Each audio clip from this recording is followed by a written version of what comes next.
Una, ako ang Panginoon mong Diyos na naglabas sa'yo sa Ehipto, huwag kang magkakaroon ng ibang Diyos sa harap ko. Yun ang una. Kalawa, huwag kang gagawa para sa'yo ng larawang inanyuan. Huwag kang luluhod sa kanila. Yun ang ikalawa. Ikatlo, huwag mong babanggitin ang pangalan ng Panginoon mong Diyos sa walang kabuluhan. Ikaapat, ipangilin mo araw ng Sabat. Ikalima, igalang mo ang iyong ama't ina. Ika-6, huwag kang papatay. Ika-7, huwag kang mangangalunya. Ika-8, huwag kang magnanakaw. Ika-9, huwag kang sasaksi sa di katotohanan. Ika-10, huwag mong iimbutin ng mga bagay ng iyong kapwa. Di 10, may binyag ba? Wala. O kaya ngayon, hindi ako naniniwala nga utos ng Diyos 10.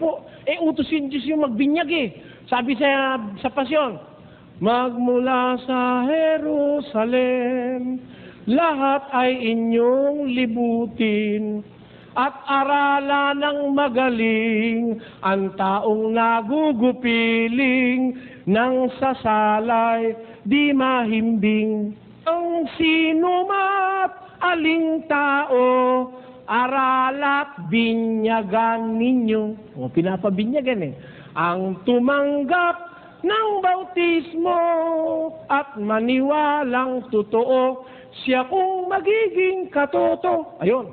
Di may binyag pala kay Kristo. Doon ba sa 10 utos, meron barong bawal magsyabu? Meron doon?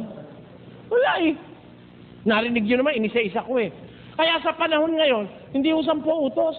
Marami ang utos ngayon. Marami. Mula ulo hanggang paa may utos. Gusto niyo patutunayan ko mula ulo hanggang paa may utos? Puntahan natin na ulo. Basa.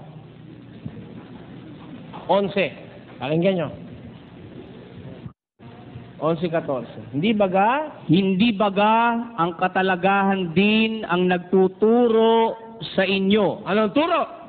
Na kung may mahabang buhok, ang lalaki ay mahalay sa kanya. Kita mo? Pag pala ang lalaki, mahaba ang buhok, ala Freddy Aguilar, mahalay sa kanya. Sa Diyos pala ayaw na yung lalaki mahaba buhok, yung babae. Tatapwat kung ang babae ang may mahabang buhok ay isang kapurihan niya. Bakit? Sapagkat ang buhok sa kanya'y ibinigay na pangtakip. Kita nyo? Pag babae pala, gusto ng Diyos mahaba buhok. Pag lalaki, ayaw niya. Kaya sa ulo, may utos Hanggang paa meron. Kaya hindi mo sa 10 utos. May utos sa mata, may utos sa bibig. May utos sa puso, may utos sa isip. Lahat may utos Kaya yung buong pagkatao mo, inuutusan ng Diyos. Pati paa mo kung saan lalakad, pati hanap buhay, may utos.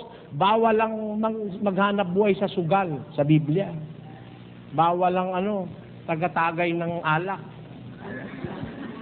Bawal yun.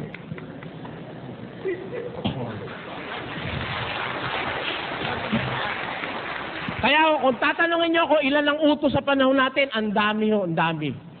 Binibilang-bilang ko, mahigit 100 Pati nga Shabu andun Yung Shabu. Sa 10 utos wala naman Shabu Wala pa naman naiimbento Shabu nun Pero sa batas ni Kristo, meron para sa Shabu. Meron nun, bawal yun. Yun lang manood ka ng bombang pelikula, wala sa 10 utos yun Meron ba ron? Wala Pero sa Biblia, sa Bagong Tipan, bawal yung masasamang pita ng mata. Nasa 2 ng unang Juan, versikulo 15 hanggang 17. Kaya po, yun ang sagot ko, mahaba po. Kung iisa-isahin ko sa inyo, kulang ho hanggang bukas ng umaga, hindi tayo tatapos. Basta sagot ko, hindi 10, hindi 2.